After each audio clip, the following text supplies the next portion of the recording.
Coming up on the next episode of Zuzu All Grown Up. Look, Daddy, teacher says every time a bell rings, an angel gets his wings. You're now listening to Zuzu All Grown Up. She's been featured in more than 20 films from the early days of film and television.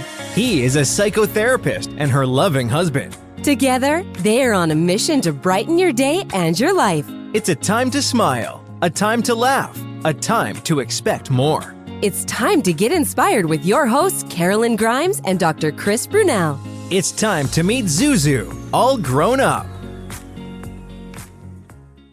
Do you believe that life is wonderful in principle, but for some reason just isn't so consistently in practice? Every life will have its ups and downs. But have you ever thought that if there were only more people around you encouraging, uplifting, and even inspiring you, then life would be more fulfilling? If only people like George and Mary Bailey were in your inner circle, then life could truly be wonderful all the time? If so, we've got good news for you, because you can find such people on this podcast and at zuzunetwork.com. This podcast is the vision of Karolyn Grimes, Zuzu, and Dr. Chris Brunel, illustrating how the timeless message of It's a Wonderful Life can be and is applied to our modern lives and situations. Indeed, when you take that message to heart, your life will become immeasurably more wonderful. Visit us at zuzunetwork.com and listen to this podcast series to learn more about how. Now sit back, relax, and get ready to enjoy another episode of Zuzu, All Grown Up.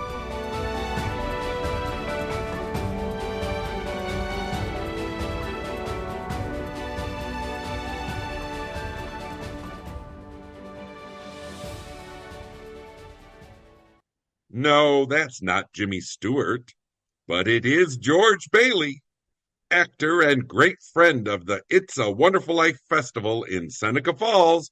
Brian Rohan joins us next to discuss embodying the spirit of George Bailey and bringing him to life for thousands of fans each year. He'll also discuss his other current and upcoming projects. Get ready for miracles. Get ready for Zuzu. All Grown Up. Today's guest is a beloved actor who joins us in Seneca Falls each year portraying George Bailey. But he's also a diverse character actor, well known for his many stage productions, such as Marilyn and Me, and as about the opposite of George Bailey as you can get, Psycho. Brian Rohan, thanks so much for making time to join us today. You need no introduction to your friend Karolyn, so over to both of you for a talk among friends.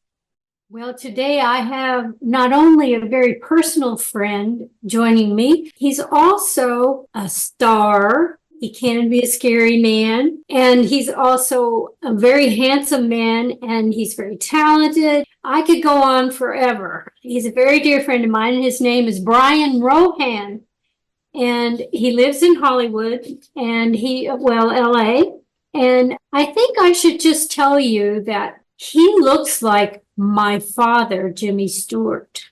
He's a dead ringer, if you want to know. And years ago, we met because he came to an autograph show in Burbank. Do you remember that, Brian? I do. I remember it. It was branded into my brain. I was so excited to meet you that day.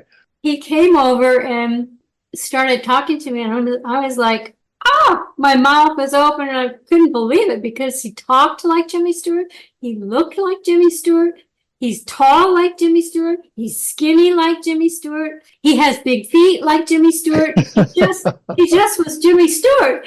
I was just so impressed. And so we got to talking, and he definitely was a fan of Jimmy's, and he was a fan of the movie It's a Wonderful Life. So we've stayed friends through the years. Eventually, we managed to get him back to Seneca Falls to this It's a Wonderful Life Festival. And he is our George Bailey throughout the whole weekend. And now he's George Bailey at the Jimmy Stewart Festival all weekend. And at the time, I think you still are working for the studio, aren't you? Yes, for Universal, you mean? Yes. Uh-huh. Yeah, we can say that. Yeah.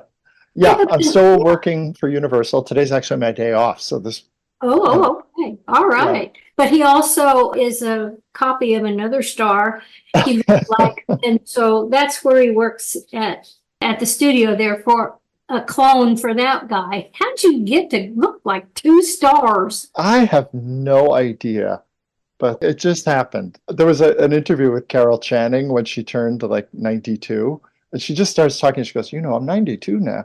And everybody starts applauding. And she goes, oh, no, I didn't do anything. It just happened. So I think that you could probably say the same about, the actors whom I am very, very fortunate to represent. You not only do it perfectly with your stutter, everything that you do is Jimmy Stewart. And I'm so impressed that you were able to get it down so well, because I also know that you've done some really scary stuff and you weren't Jimmy Stewart then. One of the things I learned about you very early on is that you are a big horror movie fan as well. That is true. That is true. That was a little bonding thing that we had there. First thing he sent me was this film that he did, Pins in Your Eyes in the bathtub. Oh my goodness. Oh, I thought you were going to say the other one. I thought you were going to say the spoon. Oh, no, that's there too. But the eye thing, that one really got me. But yeah. It's also a very famous spoon killer. He kills people with spoons. He's in a black robe, and he's the spoon dangerous fella. But I think we should also preface that with saying that one is a comedy. It's a horror comedy. There's gross moments. Kind of. But yes, exactly. Mm-hmm. The thinking was people have been killed with, knives, forks, everything, but nobody's been killed with a spoon until now. Yeah, he tries really hard and he gets it done. Relentless. Can you tell people where they might be able to see that thing? They're all online now on the easiest online platform on YouTube. You could just either type in my name, Brian with an I, Brian, Rohan, Rohan, and it will eventually come up. The spoon one, you could also put in Spoon Killer. The title of that is The Horribly Slow Murderer with the Extremely Inefficient Weapon. So typing in Spoon Killer is a little bit of a time saver there. The other one is called Criticized, as in past tense of criticized. That one comes up. There's a few of them. Yeah, it's worth it. Yeah, a few of them go on. They appear online and then they get taken off. I'm not sure because I'm not the one that puts them on there. So it's kind of a now you see them, now you don't. But I know for sure you can catch Horribly Slow Murderer. I think it was, inflating it. I think it was at 37 million views. So do you think you're born in the wrong century? Sometimes I think so. Yes, I'm very, very nostalgic. Did you say it was funny, I was talking to my mom today and she didn't even know. She lives in New York. So I had took my car in for an oil change, and as I was walking back, I gave her a call, and she wasn't even sure what kind of car I drove. So what I drive is a wood-paneled PT Cruiser. I know I posted it. It's my second wood-paneled PT Cruiser. Closest you're going to get to having a 1940s car without the headache of constantly changing it and white-wall tires and emissions issues.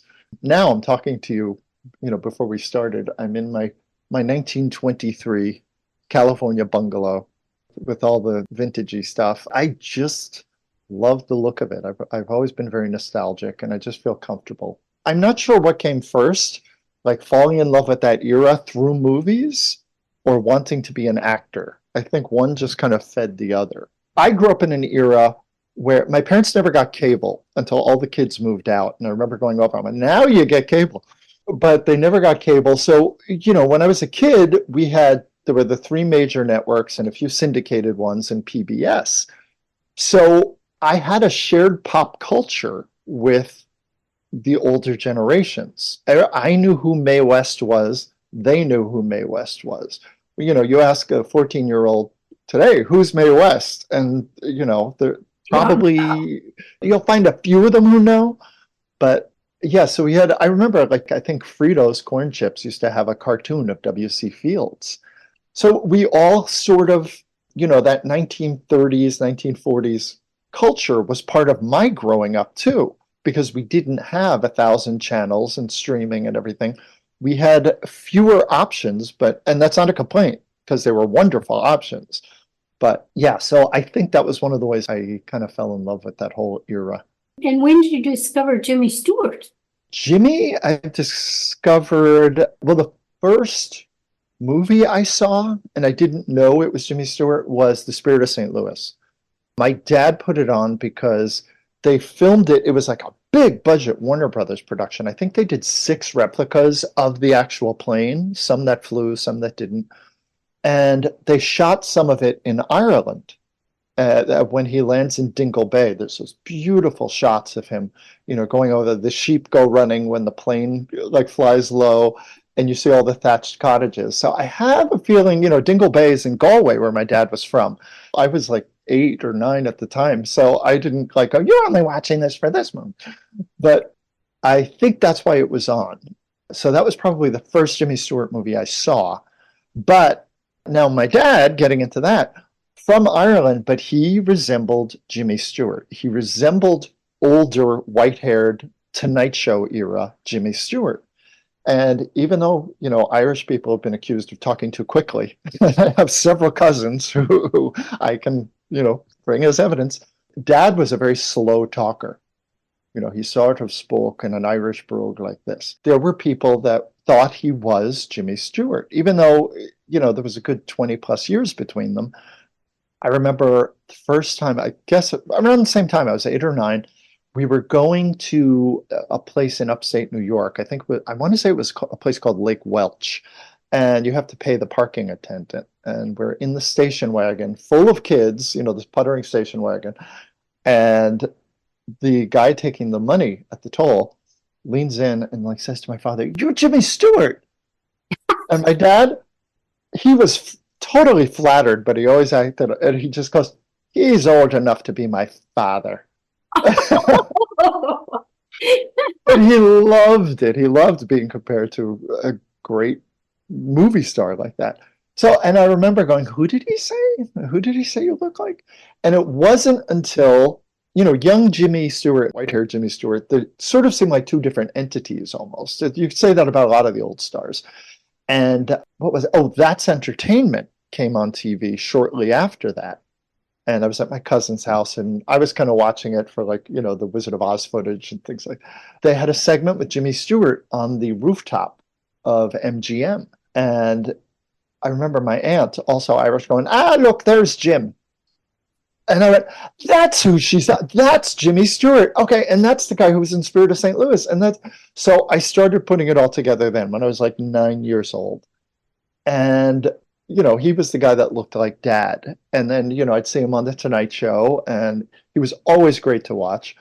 Always. I mean, I think that was in the 80s, even though he did just a handful of movies, he was just as beloved just for those, the 10 minutes that Johnny Carson gave him. He was that spectacular. But I would tune in for it. I stayed up late all the time. I had a lot of siblings. Unless you were caught staying up late, you stayed up late. Yeah, I didn't see younger Jimmy. It's a Wonderful Life. This was the era that it would be on 3 different channels at the same time. This was the time when the copyright had run out. And I don't think that was kind of lassoed in until around 1990. So all through the 80s, the movie, you could tune in and catch the end of it. And then 2 hours later on, Channel 9, you could see the beginning of it. And then PBS used to run it without commercials. And it was just all over the place. And I remember being intrigued because, back then when you would read the TV section and they had the 1-sentence little blurb about the plot of it. And I remember seeing an angel shows a man what the world would be like if he were never born. And I went, that is an intriguing premise. I was only 10, 11 at this point, so I didn't know words like that. But so I said, I remember tuning in for it, and I caught bits and pieces of it, but I was really intrigued. And then I remember, I think by the time I was about 13, I made it a point. PBS was airing it. So they aired it without commercials, sponsored by the Chubb Group. So I watched the whole thing and I was just hooked.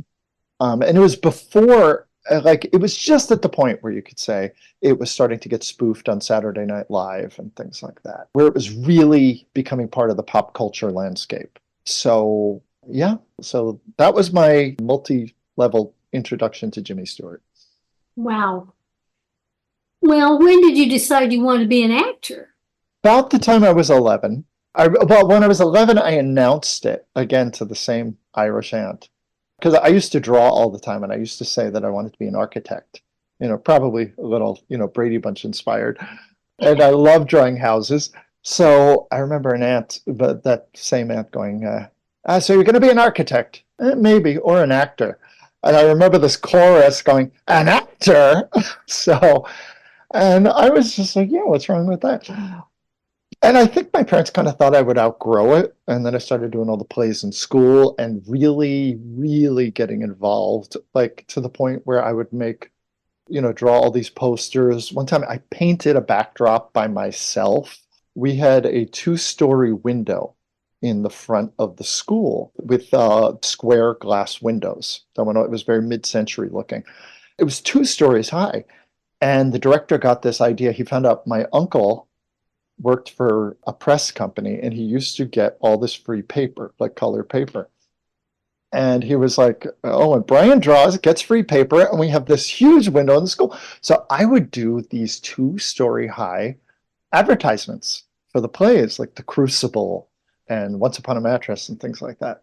So, and again, it was like something that I had to do, like it took me like a month to do. But I also learned, it's an art that's lost now in the day of type up anything and it automatically centers.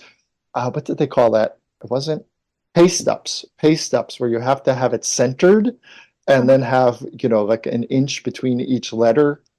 And it always looks weird if you have the O too far away and things like that. So I had to learn all of that just from scratch. It's a good thing I was a very curious person.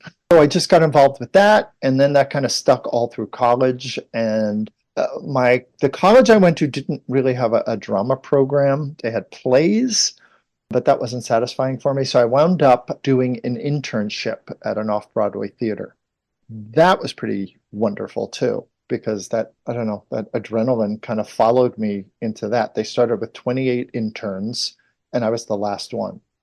So I say that like it's a badge of honor, but it's also like I worked for free the longest. But they wound up hiring me. I was the only one that wound up getting hired, and I worked in just about every capacity, and I wound up getting my actor's equity card from it. Oh, So wow. yeah, and that's huge. Like coming out of college and you're trying to start an acting career, it's like being plopped in the middle of the desert. Where do I go? What do I do? What doors do I knock on? The producer knew she could use me for, assistant stage manager or scenic or whatever. And she called me this one day and she goes, Brian, I need an assistant stage manager for the main stage show. And I knew that was going to be like a 2 or 3 month commitment. And I was like, I really don't want to do that. I have to start presenting myself as an actor to these people. I have to be an actor. They know me as, it's broken, go get Brian. So I really, really need this. I need somebody I can trust. So the first time in my life, I finagled and I said, okay, I'll do it. They did a 1-act play festival where they brought in a ton of actors, and I saw that they got a few of them on the union. I said, I'll do it, but you have to get me on the union come marathon time. And she paused and she went, done. And I hung up the phone. And I was a little proud of myself for the first time, because that's when you find out, oh my gosh, I can negotiate. I can barter. So you got that. And then when did you decide to leave New York and go to California? Well, I wasn't a Juilliard graduate.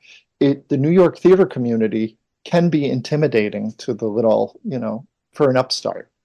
Even for, I would imagine, like a Juilliard or Carnegie Mellon graduate. But I always felt more comfortable in film. I always appreciated it. I always appreciated the art of it. Not to say I didn't appreciate theater as well, but film was where I really felt like I knew this medium. So I decided, I got one of those great New York deals, which are probably non-existent now, where I had like this 2-bedroom apartment by myself because the previous tenant had lived there for like 80 years. So it was really cheap, and I got to paint because the landlord didn't care anymore. And so I decided, okay, it's, you have to start thinking of film. Soon as this lease is up, you're moving to California. And that was pretty much how I did it. Did that, got a car, loaded it up. I moved back in with my parents for like 6 weeks, which is when they finally got cable. And yeah, that was kind of it. I worked 3 jobs, including I was very fortunate enough to my wonderful friend Susie, who you also know. She comes to the festival every year. Mm-hmm. Susie is my Margaret Sullivan when we do Shop Around the Corner. Talented actress, dancer. She got me a job for a publishing place, like just doing clerical stuff, and they needed an illustrator. And because I drew, and, I had an in, they wound up using some of my illustrations in textbooks.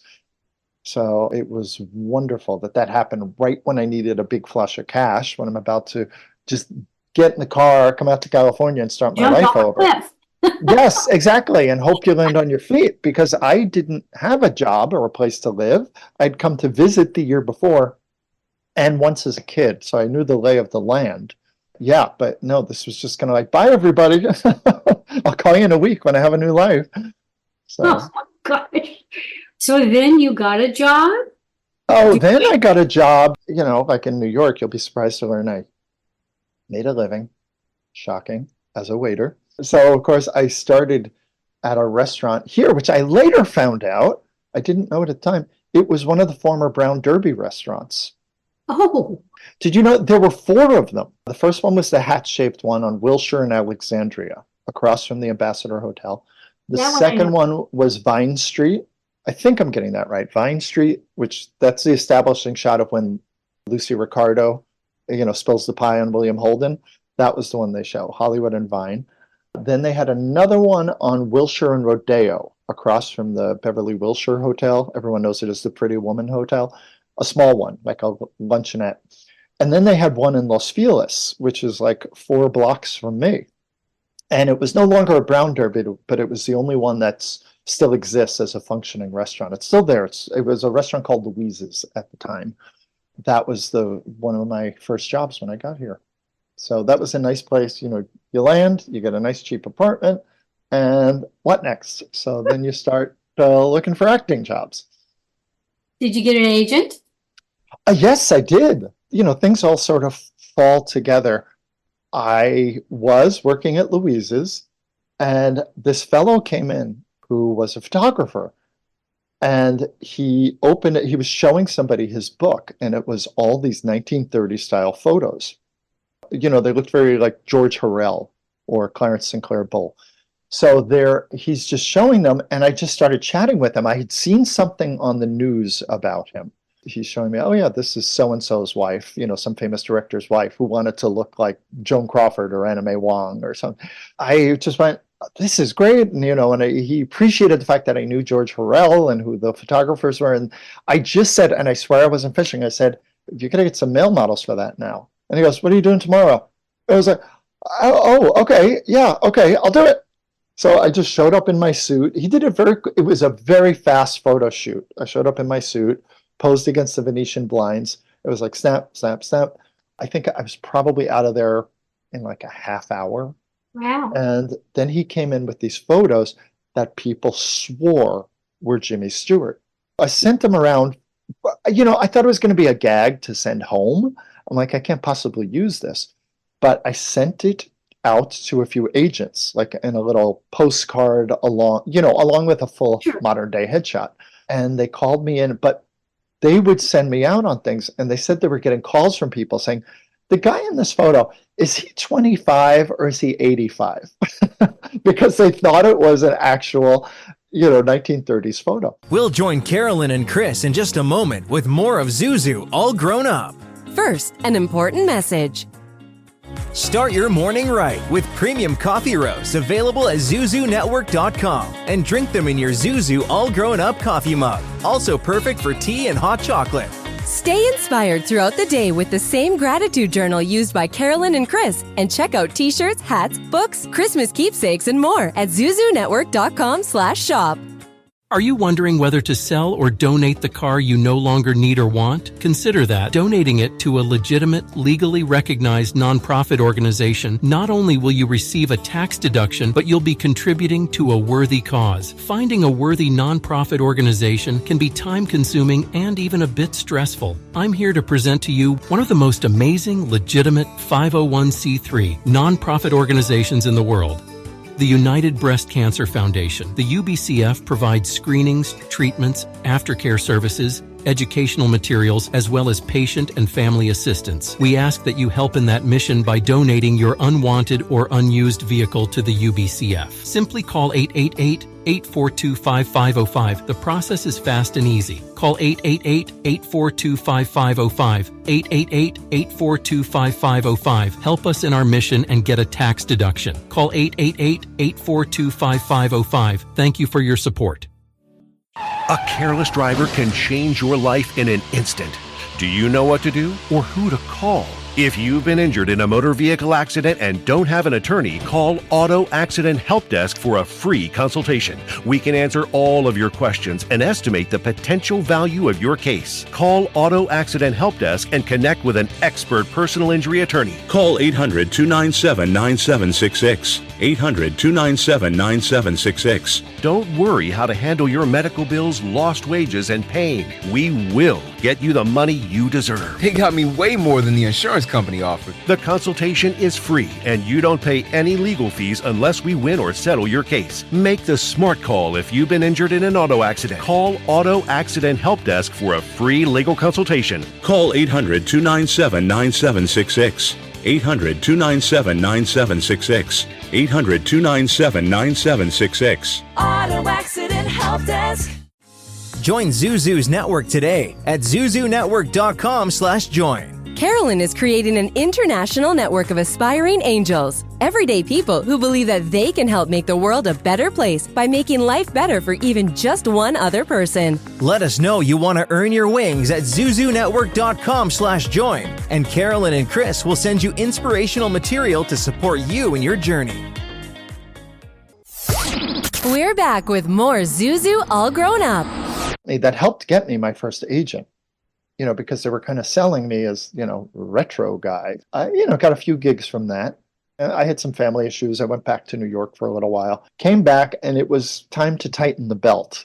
It was like, okay, tonight's dinner is going to be eggs. Again, the actors do that from time to time, and you recover. And one of the things I had decided I'm not going to do this week, I'm not going to get Backstage West. Backstage West is the actors' newspaper that says all the casting things or whatever. And it used to come back in the old days when we had newspapers.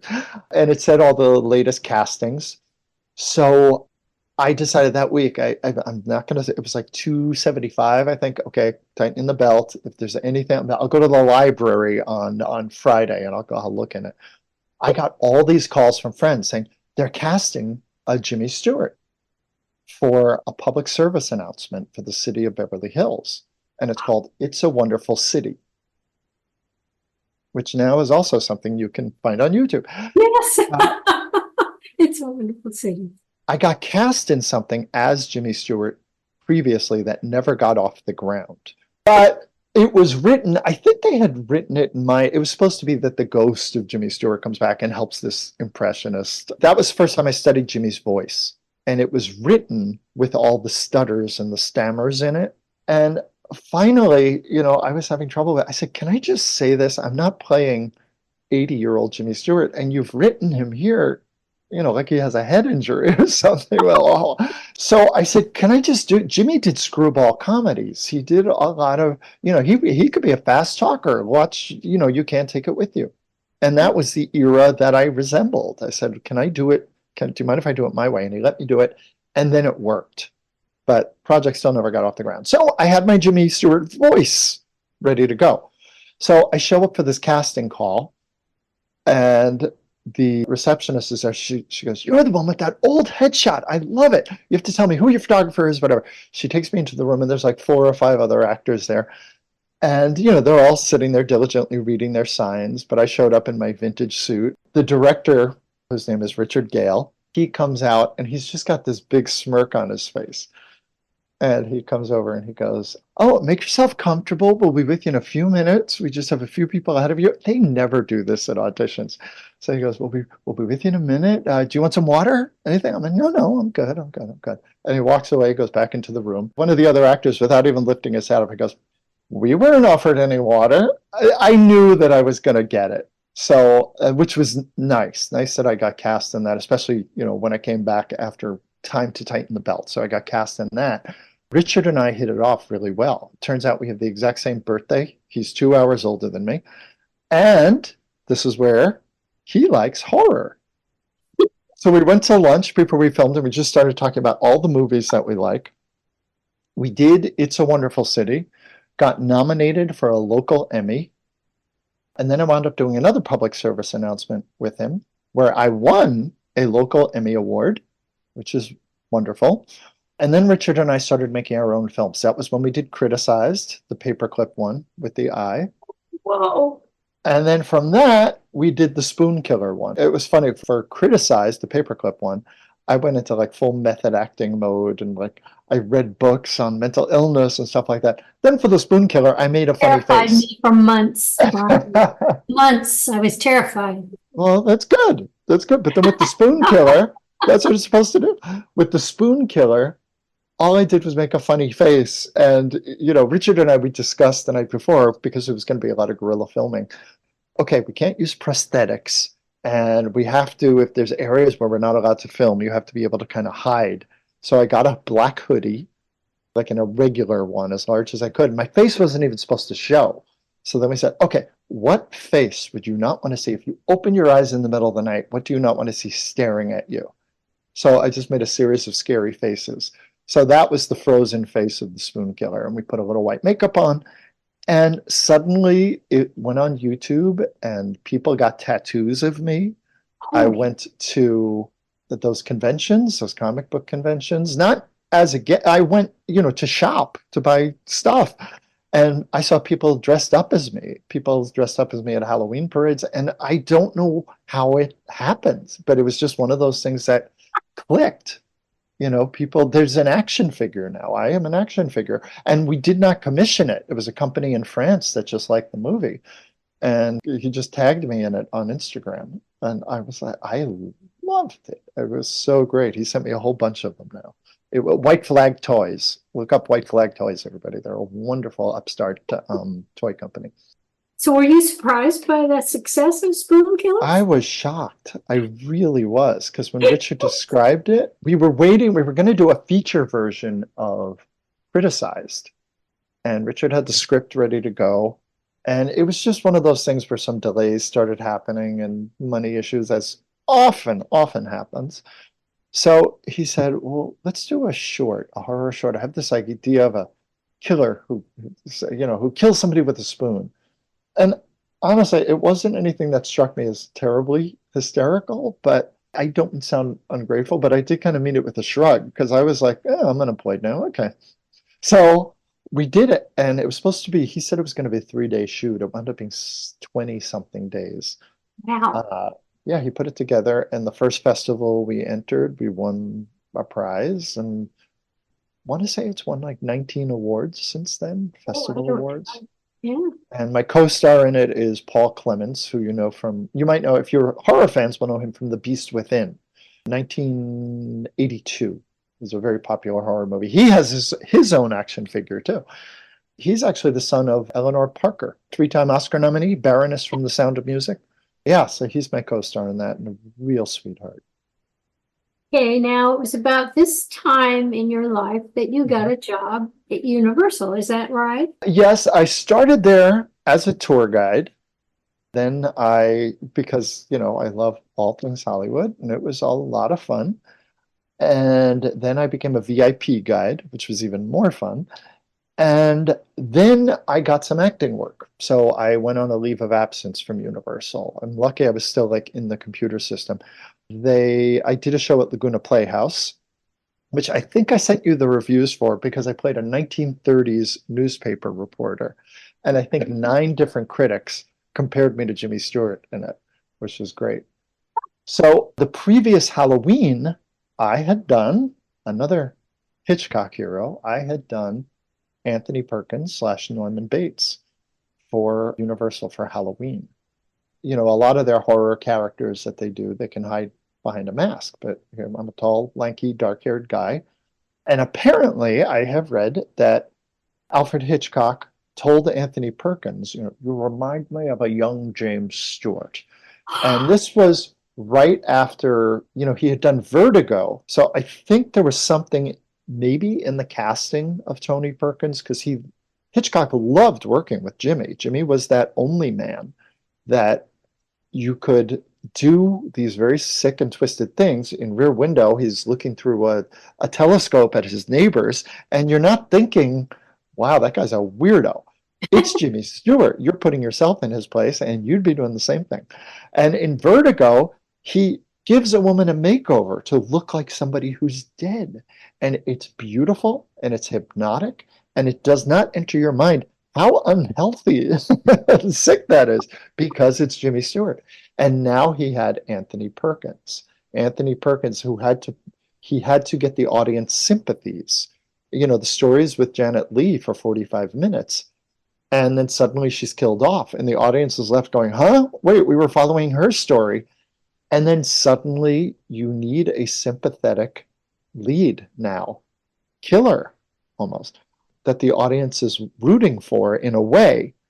We're introduced to him as the dutiful son who's cleaning up. So the Norman Bates in the book by Robert Bloch is described as kind of slovenly, older alcoholic who passes out all the time. But Hitchcock decided to cast a Jimmy Stewart type who would get the audience sympathies when he's cleaning up his mother's crime. You would see him doing these very depraved things, and the audience is with him. That was one of Hitchcock's strengths. Long-winded answer, I started playing Norman Bates on the Universal tour. They went from Halloween to a daily thing. Yeah, in fact, they're making a big deal of it right now because they're doing the 60th anniversary of the studio tour, which began in 1964. That was how the whole theme park started. It started with tours of the studio, and then they started adding the rides and all that. But the Psycho House has always been, from the beginning. By 1964, that house was 4 years old. And it's always been like one of the centerpieces of the studio tour. They're making a big deal of it. Now, people get off the tram at the Psycho House and they walk past, I get to interact with them as Norman Bates. So it's very funny because it's just me in a sports jacket and people just scream and run away from me. You see that scary Victorian house behind me. And I give all that credit to Perkins. He had a wonderful way of making people feel uncomfortable. It's all in the stare. When you look at somebody's face, it's kind of like a Monet. You kind of see the whole face. But if you look directly in their eyes, in their retinas, people start to shrink away, and it makes them really uncomfortable. So that's the secret to being a good Norman Bates. We'll join Karolyn and Chris in just a moment with more of Zuzu All Grown Up. First, an important message. To find out more about the organization featured in today's episode or a previous episode, and to learn more about how you can help, go to zuzunetwork.com/beanangel. Again! Here's that song again! For the 100th time today, here's that song again. It's gonna be stuck in your head all day. Yay! Here's that song again. It will make you cray cray. You love your kids enough to watch that TV show a bajillion times. Yay! Love them enough to make sure they're in the right car seat for their age and size. Show them you love them. Keep them safe. Visit nhtsa.gov/the right seat. Brought to you by the National Highway Traffic Safety Administration and the Ad Council. This is an important announcement for anyone who wants health insurance, even if you missed the deadline. That's right. Don't worry if you missed the deadline for open enrollment. Right now, you can get the health insurance you and your family need from top insurance providers, even if you have pre-existing conditions or no insurance at all. The Plus Benefits Health Insurance toll-free number has been extended to help anyone who wants health insurance coverage now, or anyone who just needs a better plan or a lower price. Did you miss the penalty deadline, have a baby, get married, or get dropped from your plan? Don't worry, plans are available available now, and in just minutes, we will help you find the right plan that's best for you and your budget. Call Plus Benefits Health Insurance now at 800-332-1993. The call is 100% free and the help is real. You can finally get health insurance that's right for you. But hurry and get covered before it's too late. Call 800-332-1993 now to find the best plan at the lowest price. Call 800-332-1993. That's 800-332-1993. 800-332-1993.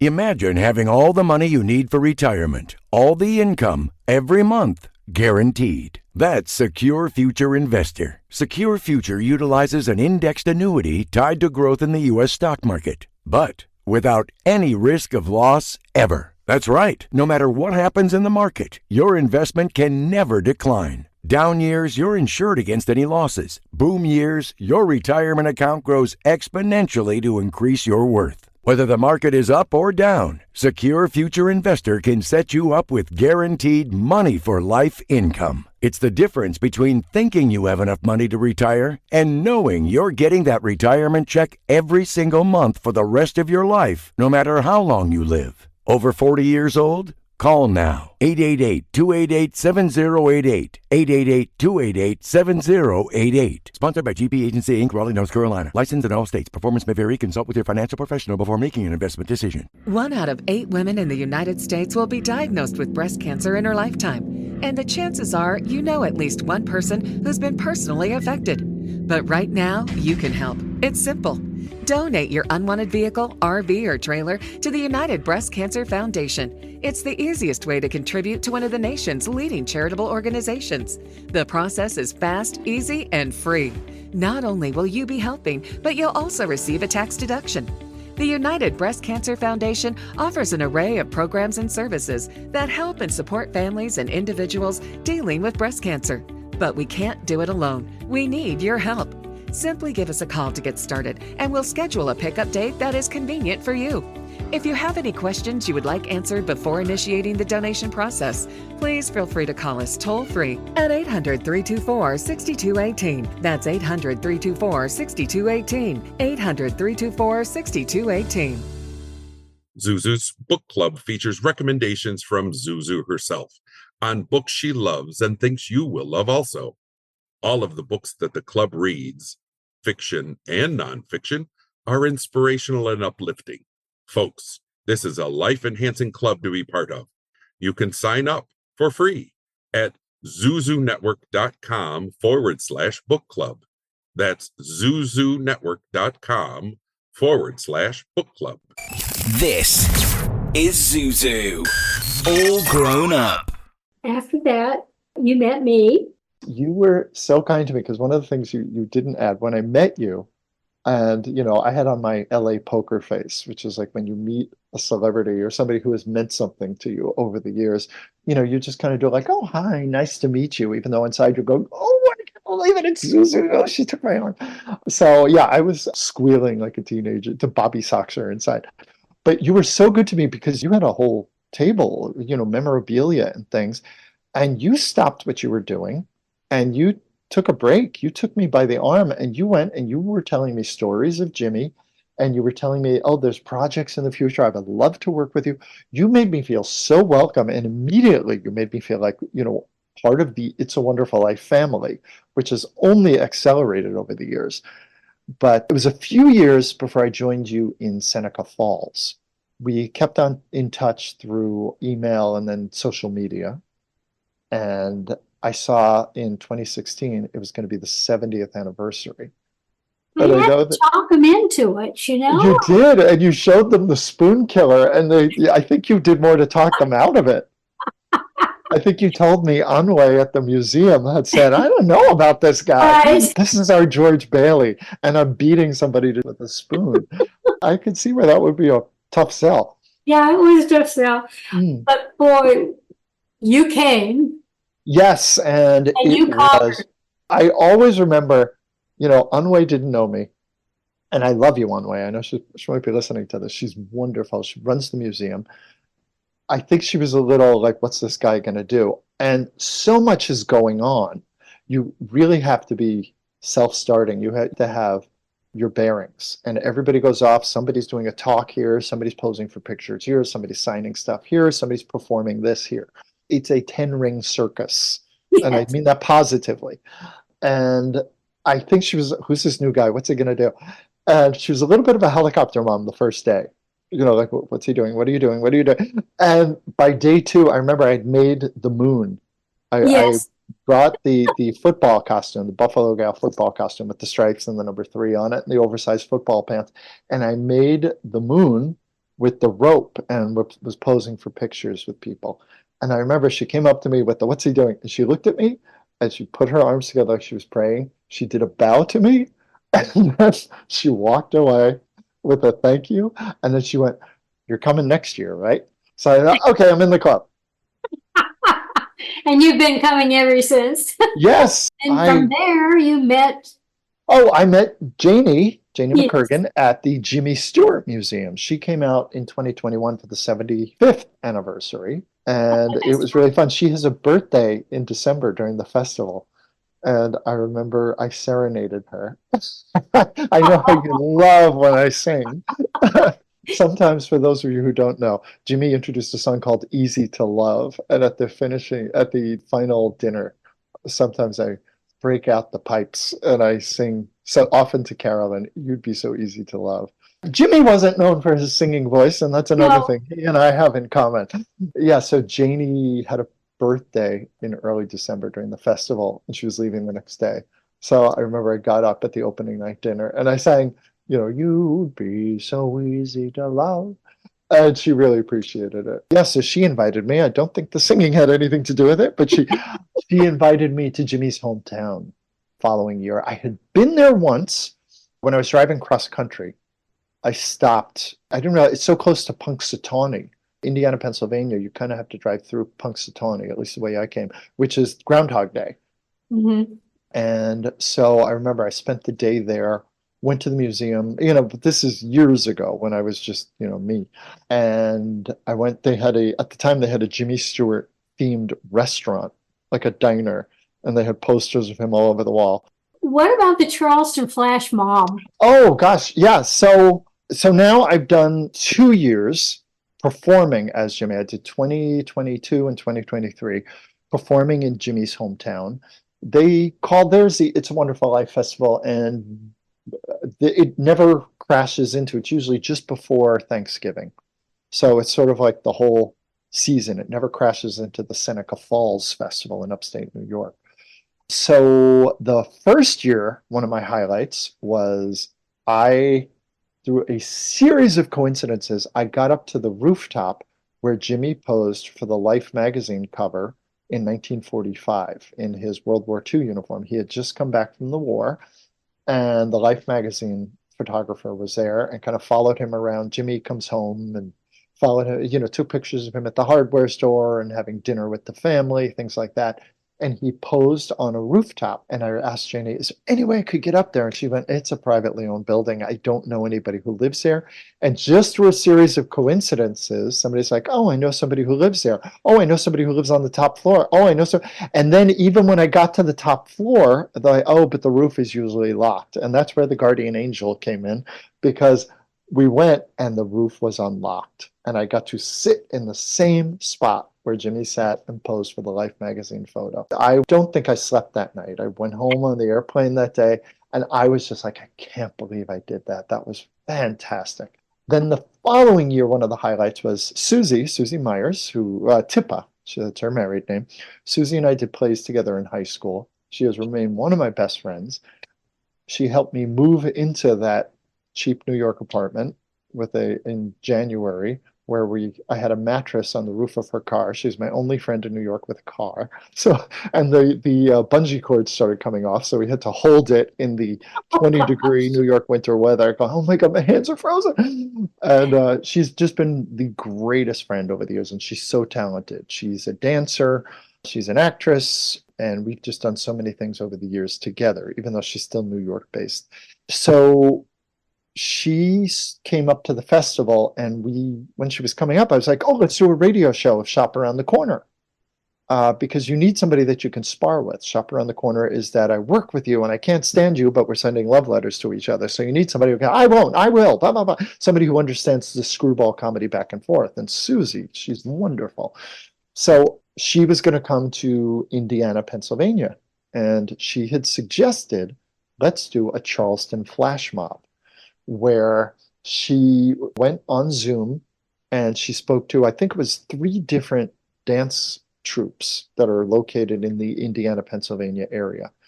So in the center of town, at 7th and Philadelphia Street, which is just down the hill from Jimmy's house. I know you've been there. Basically, the town square.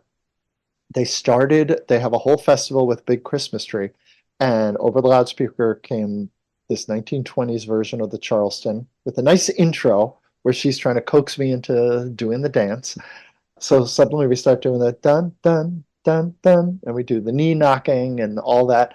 And then suddenly about, I think like 30 more people come in. And then we all dance together. And then another like 30 more people come in. And it just turned into this great big Charleston flash mob. And it was really so wonderful. If anybody wants to see it, if you go to the Jimmy Stewart Museum page on Facebook, you'll have to scroll down a little bit. Maybe if you just click on videos. I don't know how the museum page works, but it was just one of those crazy videos. I don't think it's on YouTube. It should be. You can definitely find it on the museum Facebook page. So, did it rain? Oh yes, it was raining. I forgot that. I forgot that part. Well, if we couldn't fall into a swimming pool at the end, we might as well. And it was pouring rain. But you know what? It looked like it was heavier than it was because they had lights on us, and in the foreground, you could see the rain coming down. Trust me, that suit I was wearing is like 90 years old. If I thought it was going to get ruined, I would have called the whole thing off. It's kind of like, it's a replica of the one that he wore in that Charleston scene. It's got like those big 1920s lapels that almost hit my shoulders. That's hard to find in my size. Yeah, no, it looked like it was pouring rain, which added to the romance of it. It was a heavy mist, but it added to the ambiance. That's good. Yes, yeah. I thought you were getting drenched. No, you recently won an award for a show that you did out in Los Angeles. I did a show called Marilyn, Mom, and Me. Now, I don't know if you remember, there was a very popular character actress in the day named Eileen Heckert. She's an Oscar winner. She won, I think it was 1972, in the 73 ceremony. She won an Oscar for the movie Butterflies Are Free with Goldie Hawn.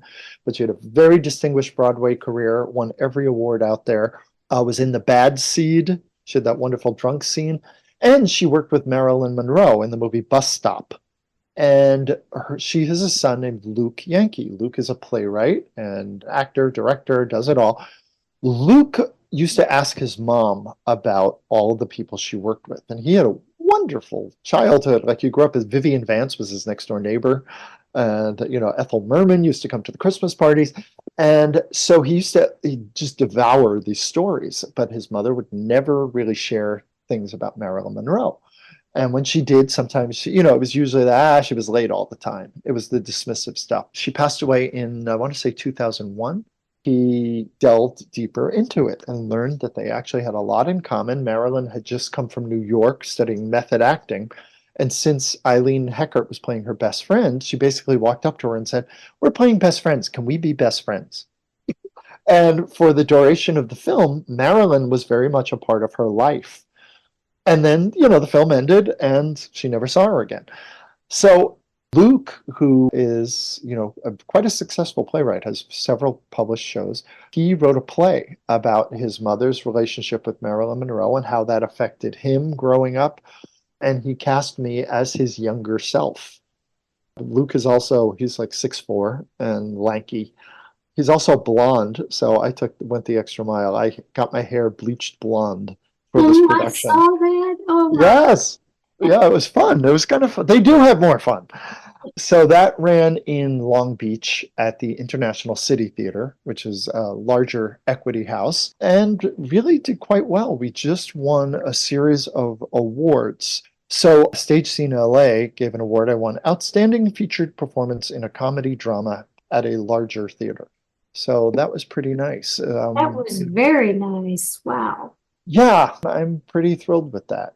Thank you. Stephen Stanley is a fellow who comes to all the shows and decides who's winning what. So thank you, Stephen Stanley. I've never met you in person, but I appreciate you. Before I do say goodbye, is there any way that you could turn into Jimmy Stewart for just a minute or two for our listeners? Okay. I will do a little something, which we'll do quick talking Jimmy Stewart, and I hope I don't blow out the microphone. So I'm not going to yell Merry Christmas, but you sit around and you spin your little web and you think the whole world revolves around you and your money. Well, it doesn't, Mr. Potter. In the whole vast configuration of things, I'd say you were nothing but a scurvy little spider.